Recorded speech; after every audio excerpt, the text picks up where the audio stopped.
بالله من الشيطان الرجيم. بسم الله الرحمن الرحيم. سبح لله ما في السماوات والأرض وهو العزيز الحكيم. له ملك السماوات والأرض يحيي ويميت وهو على كل شيء قدير. هو الأول والآخر والظاهر والباطن وهو بكل شيء عليم. هو الذي خلق السماوات والأرض في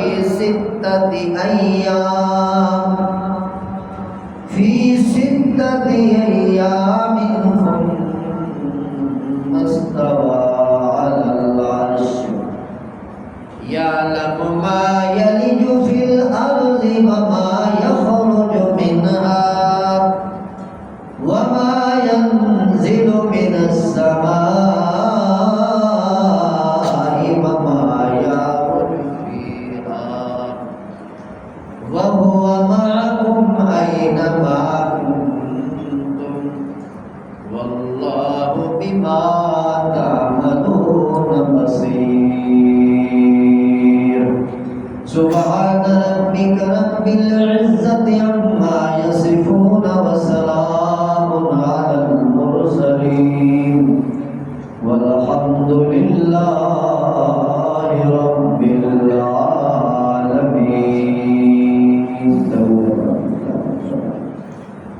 اللهم صل على سيدنا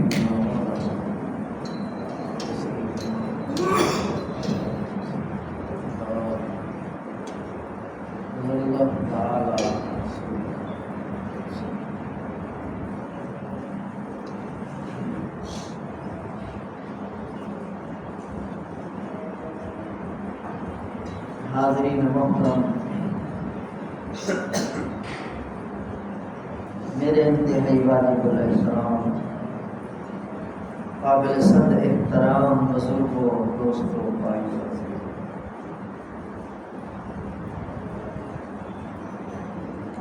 1,24,000 کم و بیش انبیاء کرام علیہم السلام اس دنیا میں تشریف لائے اور اللہ کی جان پہچان کروانے کے لیے آئے. لاکھوں کروڑوں اولیاء، علماء، صلحاء، صوفیاء، فقہاء، حکماء، بڑے بڑے دانشور اور بڑے بڑے واعظ و نصیحت کرنے والے واعظین، مقصد یہ تھا کہ لوگوں کو اللہ کی جان پہچان. اب تبلیغی جماعت کے اندر لاکھوں کروڑوں لوگ چل رہے ہیں، در بدر، گلی کوچا، اپنوں کے پاس، بیگانوں کے پاس، دوستوں کے پاس، دشمنوں کے پاس، مومنوں کے پاس، کافروں کے پاس. جانے کا مقصد صرف یہی ہے کہ اللہ کی جان پہچان. مومن کو بھولا ہوا سبق یاد ہو جائے اور کافر جو اسے سرے سے جانتا ہی نہیں اسے پہچان ہو جائے کہ اللہ کتنی بڑی ذات ہے، کتنی رحیم ذات ہے، کتنی کریم ذات ہے، کتنی مہربان ذات ہے اور کتنا بڑا نظام چلانے والی وہ ذات. یہ انسان کا عقیدہ بن جائے، یہ انسان کا نظریہ بن جائے.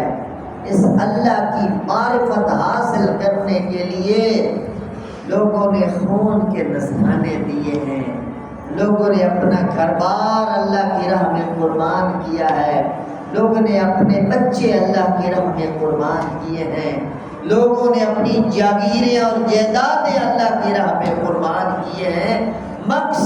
یہ تھا کہ اس کی پہچان ہو جائے، اس کی معرفت ہو جائے، اس کی محبت حاصل ہو جائے، وہ ہمارا ہو جائے، ہم اس کے ہو جائیں۔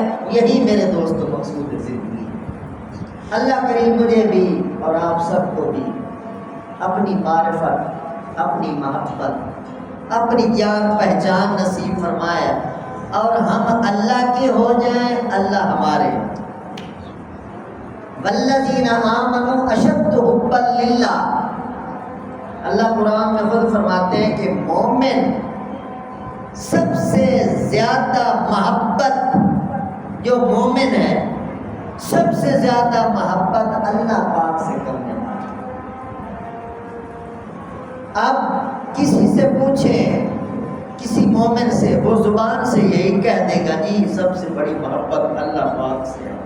بالکل قرآن نے ٹھیک فرمایا، مگر اگر اس کی زندگی پہ نظر ڈالی جائے تو نوکری کے لیے، دنیا کے لیے، دنیا کے اسباب اکٹھے کرنے کے لیے 8 گھنٹے ڈیوٹی کرنے والا انسان، 8 گھنٹے بامشقت مزدوری کرنے والا، ڈیوٹی کرنے والا، دنیا حاصل کرنے کے لیے اپنے آپ کو کھپانے والا 8 گھنٹے، مگر اللہ پاک کو 8 منٹ دینے کے لیے تیار ہے۔ زبان سے دعویٰ یہ ہے اللہ سے سب سے بڑی محبت ہے، مگر اس اللہ کو 8 منٹ دینے کے لیے تیار نہیں، 5 منٹ دینے کے لیے تیار نہیں۔ تھوڑی سی خلوت میں اگر بیٹھے تو وہاں بھی اسے توفیق نہیں ہوتی کہ میں اللہ کو یاد کر لوں، بس موبائل نکالیں گے فوراً کوئی میسج دیکھنے لگ جائیں گے، کوئی پروگرام دیکھنے لگ جائیں گے۔ یعنی دل اتنا بگڑا ہوا ہے کہ خلوت میں، تنہائی میں بیٹھ کر اللہ کو یاد کرنا مومن کے لیے ایک مسئلہ اور مشکل بنی۔ پھر وہ مومن ذرا اپنے ایمان پر نظر ثانی کرے، جو ایمان نہ مسجد میں لے آئے، نہ نماز پر لے آئے، نہ روزے رکھوائے اور نہ اللہ کے سامنے جھکائے، وہ پھر ایمان پتہ نہیں کیسا ہے، وہ پھر شاید مومن کی غلط فہمی نہ بن جائے۔ اس لیے بار بار یہ سبق یاد دلایا جاتا ہے، نصیحت کی جاتی ہے کہ مومن بنو اور پکے مومن بنو، اور اللہ کو یاد کرو اور پکے ہو کے یاد کرو اور اللہ کی محبت پیدا کرو۔ 2 نمبر نہیں، حقیقی محبت دل کی سوئی اللہ کی طرف لگ جائے، یہی میرے دوستو اللہ چاہتے ہیں اور یہی قرآن کی صلاح ہے۔ اللہ کی طرف اگر تھوڑی سی بھی نظر کر لی جائے، وہ ہماری تھوڑی نظر کو بھی براہ راست دیکھتا ہے اور بڑی محبت سے دیکھتا ہے۔ جو اپنے آپ کو مکمل اللہ کے حوالے کر دیتے ہیں وہ تو نور علی نور ہے، ان کے تو کہنے ہی۔ تھوڑی سی محبت، تھوڑی سی یاد، تھوڑی سی توجہ جو خلوص سے بری ہوتی ہے، دنیا کو پتہ نہیں ہوتا، دنیا اسے معمولی سمجھ رہی ہوتی ہے، مگر اللہ پاک اس کو بھی بڑی قدر کی نگاہ سے دیکھتا ہے۔ زبیدہ خاتون نے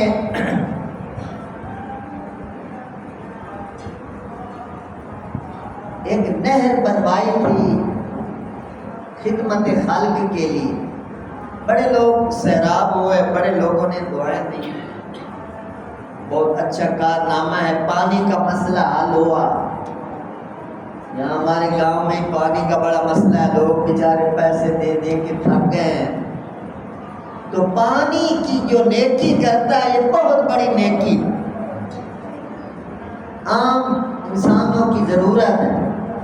تو زبیدہ نے نہر بنوا دی، سب دعائیں کر رہے ہیں، اب زبیدہ خاتون آخری وقت آیا، دنیا سے چلی گئی۔ اللہ سبحانہ و تعالیٰ کے دربار میں پیشی ہوتی ہے. زبیدہ کے ذہن میں بڑا کارنامہ ہے نہر زبیدہ والا کہ میں نے مخلوق کی خدمت کرنے کے لیے، عوام کی خدمت کرنے کے لیے، لوگوں کی پانی کی ڈیمانڈ پوری کرنے کے لیے پانی کا مسئلہ میں نے حل کیا. بہت بڑی نیکی ہے. خیال ذہن میں آ جاتا ہے بندے کے. جب اللہ کے دربار میں حاضر ہوئی، پیشی ہوئی، تو اللہ کریم نے زبیدہ خاتون سے پوچھا کیا میرے لیے لے کے آئی ہو؟ تو زبیدہ خاتون نے یہی نہر والی بات اللہ کے دربار میں کر دی. یہ واقعہ خواب میں کسی کو زبیدہ نے بتایا، اس لیے کتابوں میں یہ واقعہ لکھا گیا، ورنہ مرنے کے بعد کون کسی کو بتا سکتا ہے کہ حضرت زبیدہ خاتون رحمت اللہ تعالی علیہ نے اللہ کے سامنے نہر زبیدہ والا کارنامہ. تو اللہ پاک نے فرمایا زبیدہ یہ تو خزانے کے ساتھ نہر بنی ہے، خزانہ نہ ہوتا تو نہر بھی نہ بنتی. تم ذرا سوچ کے بتاؤ میرے لیے تم خاص الخاص کیا عمل کر کے آئی ہو؟ تو زبیدہ خاتون پریشان ہو گئی، زبیدہ حیران ہو گئی، زبیدہ رنجیدہ ہو گئی. اب تو پکڑی گئی، ماری گئی. جو مایا ناز عمل تھا میرا اس کو تو ریجیکٹ کر دیا گیا. اب زبیدہ تھر تھر اللہ کے دربار میں کانپ رہی ہیں. تو اللہ پاک نے فرمایا زبیدہ گھبراؤ نہیں، آپ کا ایک عمل ہمارے پاس محفوظ ہے. اللہ وہ ذرا سنیے اور پھر اللہ کی باریک بینی کو سمجھیے. اللہ کتنا باریک بین ہے، کتنا لطیف اور خبیر ہے، چھپے اور کھلے کو جاننے والا، ظاہر باطن کو جاننے والا. والاول والآخر والظاہر والباطن وہو بکل شیء علیم. ابھی آپ کو سمجھ آئے گی. تو اللہ پاک نے زبیدہ خاتون کو وہ بات بتائی جو زبیدہ کے حاشیہ خیال میں بھی نہ تھی. اللہ پاک نے فرمایا زبیدہ خاتون ایک بار دسترخوان لگا ہوا تھا آپ کے گھر میں، ملکہ تھی، بادشاہ کی اہلیہ تھی، شاہی دسترخوان لگا ہوا تھا اور دسترخوان پر رنگارنگ کے کھانے رکھے گئے تھے. اور پھر آپ کو بڑی شدید بھوک لگی ہوئی تھی، آپ کھانا شروع کر چکی تھی، کھانا کھا رہی تھی. بہت بڑی بھوک کی حالت میں آپ بڑی محبت اور اشتیاق کے ساتھ کھانا تناول کر رہی تھی. اسی کھانے کے دوران مسجد سے آواز آئی اللہ اکبر اللہ اکبر. جب آپ کے کانوں میں آواز آئی تو آپ نے لقمہ اٹھایا ہوا تھا، منہ کے قریب لے جا چکی تھی. جب اللہ اکبر کی آواز کانوں میں آئی تو لقمہ اٹھا ہوا، بھوک لگی ہوئی تو آپ نے وہ لقمہ واپس رکھا. پہلے اپنے دوپٹے کو ٹھیک کیا، اللہ کے نام کے ادب کرنے کی وجہ سے دوپٹہ سر سے سرکا ہوا تھا، دوپٹے کو ٹھیک کر کے پھر آپ نے لقمہ کھایا تھا. تو اللہ نے فرمایا زبیدہ یہ جو میرے نام کا تو نے احترام کیا تھا، میرے نام کا یہ جو تو نے ادب کیا تھا، اس ادب کی وجہ سے ہم نے تیرے لیے جنت کا فیصلہ کر دیا. یہ ہے میرے محترم دوستو اللہ کریم کی کریم ذات. حضرت سر صدیق رحمت اللہ علیہ بہت بڑے بزرگ ہیں، تاریخ میں سنہری الفاظ سے ان کا نام لکھا گیا. بڑے اللہ والے، ذکر والے، فکر والے، عبادت والے، ریاضت والے، تلاوت والے، تہجد والے، اوابین والے، اشراق والے، اخلاق والے، اعمال والے، اللہ کے برگزیدہ بندے. برگزیدہ بندہ ہی تب ہے بندہ جب اللہ اور اللہ کے رسول کے سامنے اپنا سر جھکا دیتا ہے۔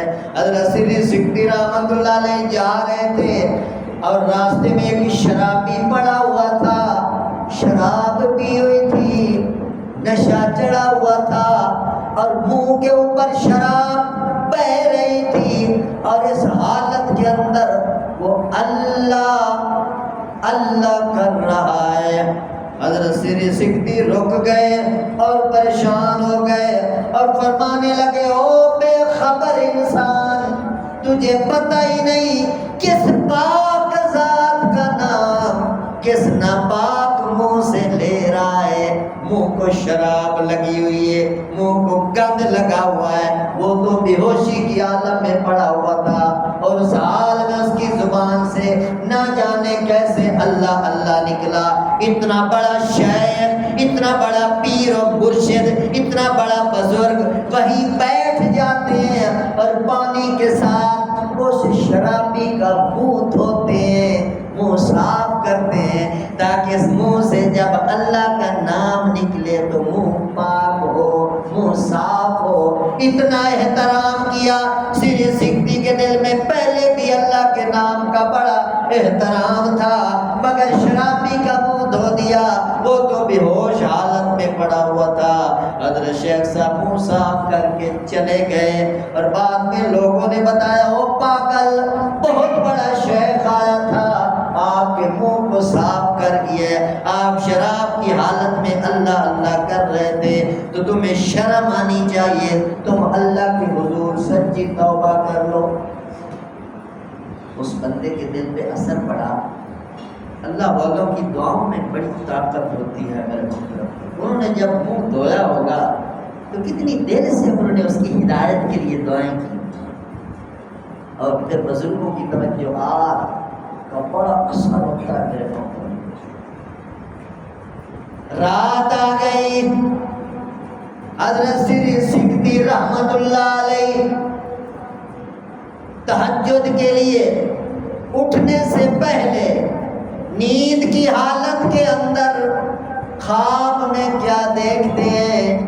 وہ کہنے والا کہتا ہے، شیخ سری سکتی، اللہ پاک فرما رہے ہیں کہ آپ نے ہماری محبت کے اندر ایک شرابی کا منہ دھو ڈالا، ہمارے نام کے احترام کے اندر ایک شرابی کا منہ صاف کر دیا، وہ ہم نے آپ کی وجہ سے اس شرابی کے دل کو صاف کر دیا۔ اللہ پھر اپنے نیک بندوں کی اتنی لاج رکھتے ہیں، اور یہ خواب دیکھا حضرت سری سکتی نے۔ اب تہجد کا ٹائم ہو گیا، تہجد کے وقت حضرت شیخ صاحب وضو کر کے جب مسجد میں تشریف لے گئے تو مسجد میں دیکھتے ہیں تو وہ شرابی جس کا منہ صاف کیا تھا انہوں نے، ان سے بھی پہلے وہ تہجد کے لیے مسجد میں آیا ہو۔ میرے محترم دوستو، اللہ پاک کا جب کرم ہوتا ہے تو دیر نہیں لگتی، دن نہیں لگتے، گھنٹے نہیں لگتے، وہاں تو سیکنڈوں کی بات ہوتی ہے۔ ادھر انسان بدل جاتا ہے، ادھر اس کا نظام بدل جاتا ہے۔ میرے محترم دوستو، ایک بہت بڑے محدث ہو گزرے ہیں حضرت یحییٰ بن اقسم رحمت اللہ تعالی علیہ۔ ان کی جب وفات ہوئی تو کبھی کبھی اللہ پاک اپنا دوسرا رنگ بھی دکھاتے ہیں۔ بے نیاز بادشاہ، اتنا بڑا محدث، اتنا بڑا علامہ اور عدالت کے بہت بڑے جج بھی رہے تھے حضرت یحییٰ بن اقسم رحمت اللہ علیہ، جب فوت ہوئے تو ان کو بھی کسی کو خواب میں زیارت ہوئی اور پوچھا گیا، وہ پہلے میں آپ کو بات بتا چکا ہوں، آپ کے ذہن میں یہ نہ رہے کہ بات کیسے پہنچی، خوابوں کے ذریعے۔ خواب ایک سچے خواب وحی کا ایک حصہ ہے، یہ کا ٹاپک ہے، میں پہلے بھی بتا چکا پھر بھی کبھی بتاؤں گا۔ سچے خواب اللہ کی ایک وحی ہوتی ہے، اللہ کا الہام، وہ باقی ہے، باقی نبوت ختم ہو چکی ہے۔ تو حضرت یحییٰ بن اقسم جب اللہ کے دربار میں حاضر ہوئے تو اللہ پاک نے اپنی شان بے نیازی کے ساتھ فرمایا، او گناہگار بڈھے، اللہ آ گئے ہو، تمہارے گناہ ہمارے سامنے ہیں، آج ہمارے عذاب کا مزہ چکھنا پڑے گا۔ ادائیں ہیں اللہ پاک کی۔ تو حضرت یحییٰ بن اقسم بہت بڑے محدث، بہت بڑے شیخ، بہت بڑے اللہ والے، ساری زندگی خود بھی اللہ اللہ کرتے رہے اور لوگوں کو بھی اللہ اللہ سکھاتے رہے، اور جو برگزیدہ بندے ہوتے ہیں ان کی چھوٹی چھوٹی باتیں بھی پھر بڑی شمار کی جاتی۔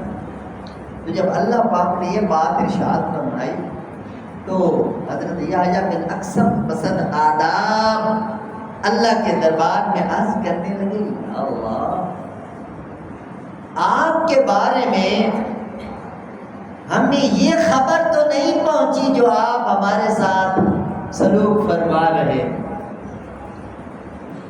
تو اللہ کا پیارا انداز ہے اپنے بندوں کے ساتھ، اللہ جاننے کے باوجود پوچھتے ہیں، ہاں کیا خبر پہنچی ہے تجھے، کیا خبر پہنچی ہے؟ تو بہت بڑے محدث تھے، انہوں نے حدیث سنائی اور حدیث سے کے سارے راوی اللہ کو سنا دی۔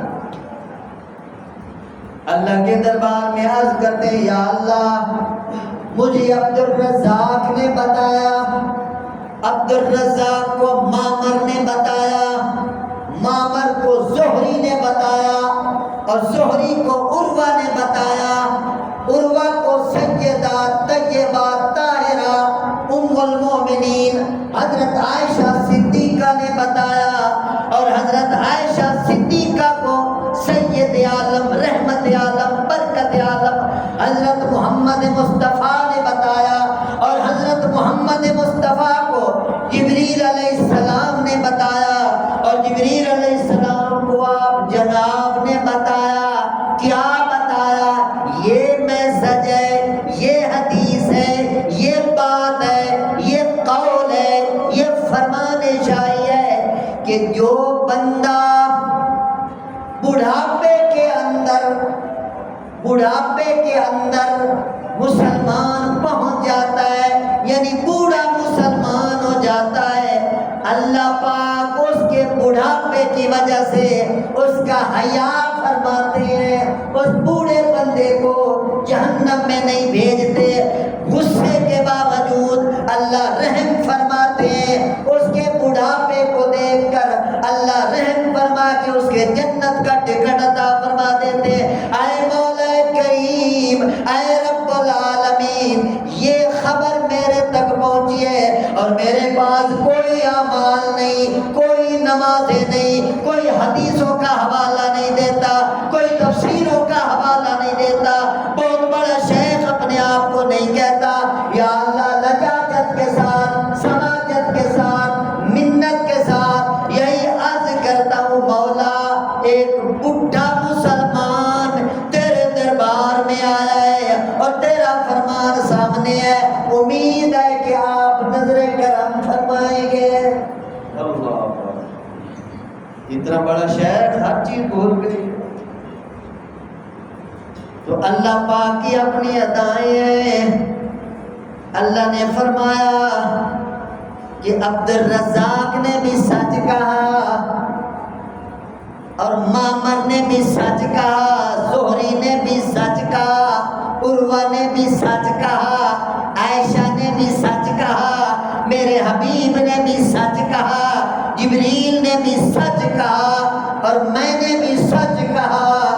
جو بندہ بوڑھا مسلمان ہو جاتا ہے، بے شک گناہوں کی وجہ سے عذاب کا مستحق بھی ہو، ہم اس کے بڑھاپے سے شرما کر اسے عذاب نہیں دیتے، جنت کا ٹکٹ تھما دیتے ہیں۔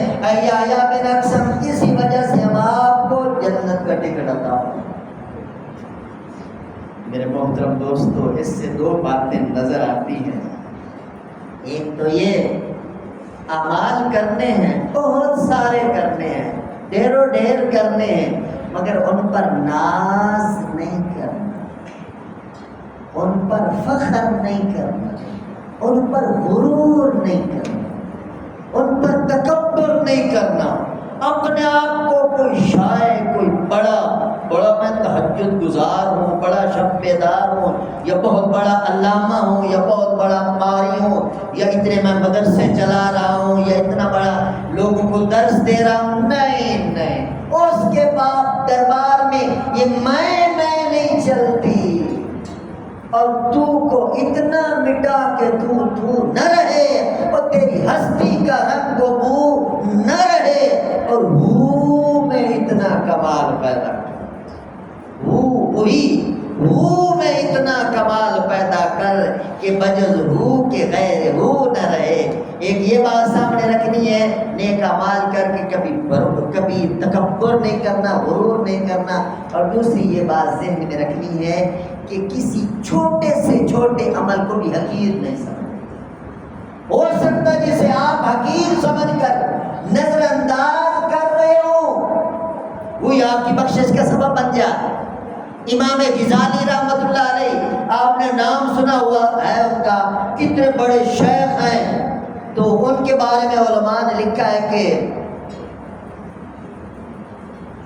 ان کی جب اللہ کے دربار میں پیشی ہوئی تو اللہ پاک نے فرمایا، غزالی محمد ان کا نام تھا، غزالی ایک دن آپ تحریر لکھنے لگے تھے اور آپ نے دوات میں قلم دبوئی اور لکھنے لگے، بس قلم رکھا ہی تھا تو ایک مکھی آ کے قلم کی نوک پہ بیٹھ گئی۔ آپ کے دل میں بات آئی، مکھی اللہ کی مخلوق پیاسی ہوگی، یہ رج کے سیاہی پی لے پھر قلم چلاؤں گا، تو آپ نے میری اس مخلوق پر رحم کیا، اس کی وجہ سے غزالی تیرے اوپر ہم رحم۔ یہ میرے محترم دوستو، یہ عقیدہ بنانے والی باتیں ہیں۔ ہمارے ذرے ذرے کی اللہ کو خبر ہے، ہماری خلوتوں کو وہ جاننے والا ہے، ہماری راتوں سے وہ باخبر ہے، اس لیے یہ عقیدہ رکھیں وہ ہر حال میں، ہر ماحول میں، ہر رات میں، ہر دن میں، ہر صبح میں، ہر شام میں براہ راست ہمیں دیکھ رہا ہے، اور ہم نے اسی کے بعد جانا ہے۔ لہٰذا توبہ تائب ہو کر اپنے معاملات کو اللہ کے ساتھ صاف کر کے چلیے۔ اللہ مجھے اور آپ سب کو اپنی رحمت نصیب فرمائے۔ وما علینا